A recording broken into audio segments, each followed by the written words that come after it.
daa'ima kana baasuu qabda.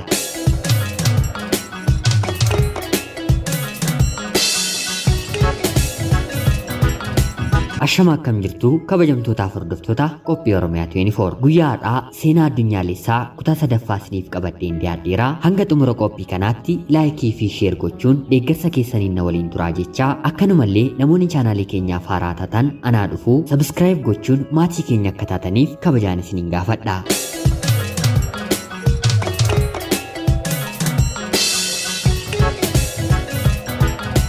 Anaa fi abbaan manaan koo yeroo hundaa daa'ima godhachuu ni hawwina. Abbaan manaan koos yeroo natti haasa'u maqaan daa'ima koo dhiira yoo ta'e Abdii, dubartii yoo ta'e immoo kan barbaadde baafadhu jedhee natti haasa'aa ture. Haaluma kanaanis turtii yeroo muraasa booddee abjuun keenya dhugaa ta'ee marsaan laguu koo si'a lamaaf akkanatti hin dhufne abbaa manaa kootti hime. Innis ta'e ani ulfa ta'uu koo hubannee baay'ee gammanne. Jaalalli lamaan keenya waliif qabnu kan duriirra caalee wantoota na barbaachisanii fi wantoota ani fedhe hundumaa naaf guutuu jalqabe. Akka ani isatti mufannes of eeggannoo guddaa godha. Haa ta'uutii yeroon bara teekinooloojii waan ta'eef fayyummaa daa'ima keenyaa maal akka ta'e irra laalchisuuf abbaa manaa koo waliin mana yaalaa deemne. Gammachuun lamaan keenya waliif qabnus battaluma mana yaalaa deemeen gadameessa koo of ilaalchiseen gara gaddaatti jijjiirame. Daa'imni gadameessa koo keessa jiru fayyaa guutuu hin qabu. Sababa kanaafis abbaan manaan koo galgala yeroo manatti gallu ani daa'ima akkasii waan hin barbaanneef baasuu qabda naan jedhe. Anis baay'ee isatti aareen daa'imni kun yoo dhalatee guddatu jaallachuu waan dandeessuuf murtee akkasiin murteessiin ani daa'ima kana rabbi waan naaf laateef baasuu hin danda'u jedheen itti hime. Haa ta'uutii garuu isaaf fudhatamuu dide. Yeroon koos baatii 9-7 yeroon fixu rabbi nagaadhaan na hiike. Anis daa'ima rabbi naaf kenne kana akka fayyaa guutuutti amaneen umurii koo guutuu isa tajaajilaa jiraachuuf waadaa ofiif hin gale. Akkuma ani daa'ima kanatti daheen garuu abbaan manaan koo mana qullaatti na dhiisee boorsaa yookiin korojoosaa manaa fudhatee bahe. Anis haga humna koo fi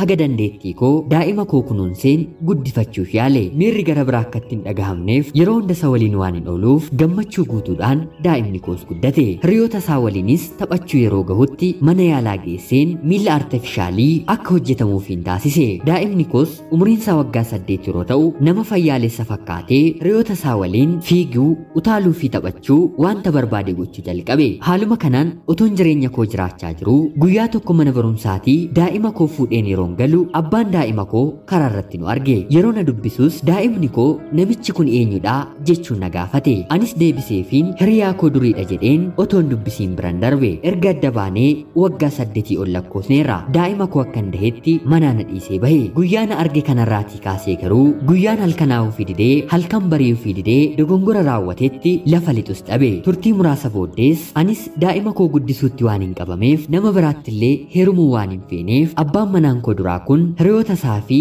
namoota gurguddoo naannoo keenyaa natti waamuun dhiifama na gaafate. Anis laphee dhiifamaa godhadheen dhiifaman godheefi. Abdiin koo nama fayyaa guutuu ta'ee barnoota isaa barachaa jira. Abbaan manaan koos jireenya guutuu nan jiraadha jedhee kana duratti kan hin tilmaamne amma garuu gammachuu guutuudhaan na waliin jiraachaa jira. Jireenya keessatti fillee fi barbaannee wantoonni nuti jiraachuu dandeenyu ni jira. Haaluma kanaan illee uumamni nuuf laatee dirqama jiraachuu kan qabnu jireenyi nuuf kennames ni jira. Wanta gaariis ta'e hamaa ameen jennee fudhannee gammachuu keessa jiru barbaaduutu mala malee murtoo waaqaa keessa gallee murteen taane murteessuun dogongora guddaa jireenya keessatti raawwannudha. Kaleessa otoon dhalatiin daa'ima isaa kan jibbe erga dhalatee waggaa 8 guutee garuu ija isaa arguuf abbaan manaan koo obsa dhabe. Ani garuu kutannoo gaarii godhadheen gammachuu guutuudhaan daa'ima koo nan guddise. Rabbis na gargaaree hawaasa irraa addatoon bahin daa'imni koo nama guutuu ta'ee sammuu fayyaatiin naaf jiraachaa jira. Seenaan kun yoo isinitti tole laayikii fi sheer gochuun deeggarsa keessaniin na waliin tura. Qopheessuuf qindeessuun isin waliin kanan ture ani Gammachiis Tashoomeeti. Akka irraa barattan homaa shakkii tokkollee hin qabu. Qophii gara biraatiin sa'aatii booddee hanga walitti deebinutti turtii gaarii.